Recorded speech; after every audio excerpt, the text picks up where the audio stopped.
अस्सलाम वालेकुम, आदाब। ऑल इंडिया मजलिस इत्तेहादुल मुस्लिमीन के मेरे सभी ज़िम्मेदार साथियों, पार्टी के पदाधिकारियों, आपको एक सूचना देनी थी क्योंकि इलेक्शन अख्तरुल ईमान साहब का पार्लियामानी हल्के का इलेक्शन ख़त्म होने के बाद फ़ौरन बाद हम लोग हैदराबाद को बैरिस्टर जनाब असदुद्दीन अवैसी साहब के चुनाव प्रचार में हैदराबाद में आए हुए हैं और इन्हीं दिनों बिहार में अपनी पार्टी के सिलसिले में किशनगंज जिले सीमांचल के अररिया जिले के जिलाध्यक्ष रहमत अली को निकालने की बारी आई, जिसका निष्कासन का पत्र मेरे ही द्वारा किया गया है। साथियों, आपको बताते हुए मेरे कई दोस्तों ने उनके ताल्लुक़ से मेरे फेसबुक आईडी में कमेंट किया और मेरे से सवाल किया है और जवाब भी चाहिए है कि कौन सी परिस्थिति आ गई कि रहमत अली को पार्टी से निकालना पड़ा या उनकी बर्खास्तगी हुई। हम आपको बता देना चाहते हैं कि रहमत अली की बर्खास्तगी किसी इश्तियाक के चाहने से नहीं हुई है। आप देखेंगे कि अररिया ज़िला में जो लोकसभा का चुनाव अभी है, इस इलेक्शन में पार्टी ने किसी को अपना समर्थन नहीं दिया है। हाँ, एक बात ज़रूर है कि जब पूरे बिहार में 9 सीटों के लोकसभा लड़ा जा रहा है तो ऐसी परिस्थिति में वो अररिया के ताल्लुक से पार्टी के बिहार के जो प्रभारी हैं और मौजूदा एमएलए हैदराबाद माजिद हुसैन साहब, उनका ख़ास मानना था और पार्टी के बिहार के सभी जिम्मेदारों का मानना था कि अररिया से राजद से कौन इलेक्शन लड़ रहा है उससे हमको बहस नहीं है। इस बात की ज़रूर हमें गहन छानबीन करनी है और इस बात की फिक्र करनी है कि वो सीट केवल और केवल मरहूम तस्लीमुद्दीन साहब की निशानी है, क्योंकि आप देखेंगे कि तस्लीमुद्दीन साहब मरहूम के इंतकाल 2018 को हुए और उपचुनाव हुए वहाँ पे, तो अख्तरुल ईमान साहब अपना काफ़िला लेके अररिया में कैंप करके सरफराज साहब को जिताने का काम 2018 में किए थे और 2019 में भी वहाँ चुनाव हुआ।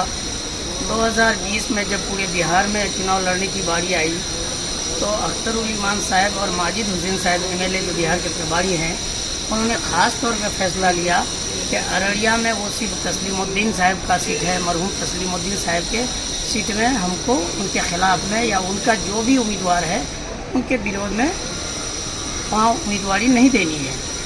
तो सवाल ये बनता है कि पार्टियों में व्यक्ति बड़ा नहीं होता मेरे भाई, पार्टी बड़ी होती है। व्यक्ति का इंफरादी कुछ भी नहीं चलता है, व्यक्ति बड़ा नहीं होता, पार्टी बड़ी होती है। ऐसी परिस्थिति में आप अगर कोई फैसला लेते हैं तो ये समझिए पार्टी प्रोटोकॉल के ख़िलाफ़ था।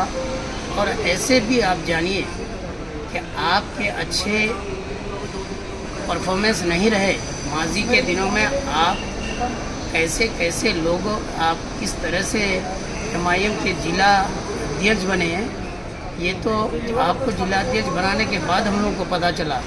जिस शख्स पे छः मुकदमा जो हीनियस क्राइम होता, वैसे मुकदमा किए हुए इंसान को हम लोगों ने जिला अध्यक्ष उस वक्त बनाया था। कुछ गलतफहमी में पड़ के कुछ गलत लोगों के मशवरे से हो गया था, लेकिन जब आपकी बात उस वक्त खुल गया थी जब आप तेल चोरी में जेल हो गए, उस वक्त भी हम लोगों ने आपके लिए मामला विचाराधीन रखा। लेकिन रहमत अली, आप एक बात जानो कि आपने आदिल हसन साहब और मेरे पे जो इल्ज़ाम लगाया ना, ये आपकी हैसियत नहीं है कि ये इल्ज़ाम हम पे लगाए। आप जिस बाप और जिस अपने दूल्हे भाई के इशारे पे पार्टी के लीडरों पे हमला कर हो, पार्टी के लीडरों को बदनाम करने की कोशिश करे हो, तुम अपने बाप को भी कह देना कि इश्तियाक और आदिल हसन तुम्हारे रहम करम या तुम्हारे बाप के रहम करम पे पार्टी में नहीं है। तुमको निष्कासन का फैसला पार्टी की वरीय अधिकारियों ने लिया है, जिसके आलोक में हमने चिट्ठी निकाला है और मुहर मारा है। जो आदमी नेपाल से तस्करी करता हो, जो आदमी डीजल चोरी करता हो, जो आदमी अपना धर्म परिवर्तन अररिया के जिला कलेक्टर को चिट्ठी लिख करके अपना धर्म परिवर्तन करता हो, ऐसे लोगों को से मुंह लगाना मजलिस के मजलिस के लोग कभी नहीं चाह सकते। हम इस वीडियो के माध्यम से तुमको बताना चाहते हैं कि मजलिस तुम्हारे जैसे गंदे लोगों से नहीं चलती है। मजलिस अख्तरुल ईमान साहब के खून पसीने से और बैरिस्टर साहब के बेदाग चेहरे से चलती है। मजलिस आदिल हसन आज़ाद जैसे एडवोकेट आदिल हसन आज़ाद, इंजीनियर आफ्ताब साहब और दीगर कई ऐसे लोग हैं जो पसे पर्दा मजलिस के लिए काम कर रहे हैं। उन सब लोगों की कुर्बानियों से मजलिस चलती है।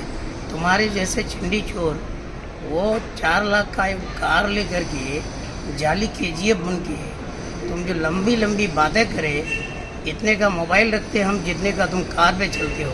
तुम हमारी हैसियत का अंदाज़ा तुमको नहीं है। अपने आपे में रहो, अपने खाल में रहो। मजलिस के ख़िलाफ़ बात करने की कोशिश मत करना। और हम समझते हैं कि हमारे जितने भी MIM के ज़िम्मेदार हैं, आप जानिए इस शख्स ने पार्टी के प्रोटोकॉल को तोड़ा है। इस शख्स ने बिहार प्रभारी माजिद हुसैन साहब MLA के रूल को तोड़ा है, बैरिस्टर असदुद्दीन अवैसी साहब के रूल को तोड़ा है, अख्तरुल ईमान साहब के रूल को तोड़ा है। इसीलिए इसको लिए बर्खास्तगी ही एक रास्ता था मेरे भाइयों। ऐसे आदमी के लिए किसी तरह के रोने की ज़रूरत नहीं है और ऐसे लोगों को किसी तरह का प्रोत्साहन देने की ज़रूरत भी नहीं है। बहुत बहुत शुक्रिया। अस्सलाम वालेकुम।